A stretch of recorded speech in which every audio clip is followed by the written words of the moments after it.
Everyone, in today's video we will fix the LG monitor not full screen, scaling, aspect ratio and resolution settings. So the fix one, you can firstly change the display resolution. So right click on the desktop, click display settings, then scroll to a display resolution and select the recommended resolutions, usually at highest one.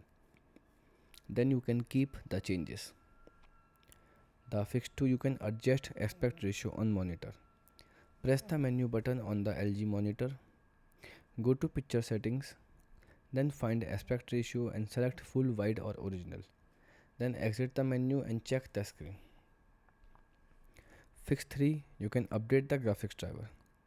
Press Windows plus X and click device manager. Then expand display adapter. And then after right click on the graphics card and click update drivers. And then the step 5, you can restart your computer after the updating. The fix 4, you can adjust scaling setting. Right click on the desktop and open the display settings.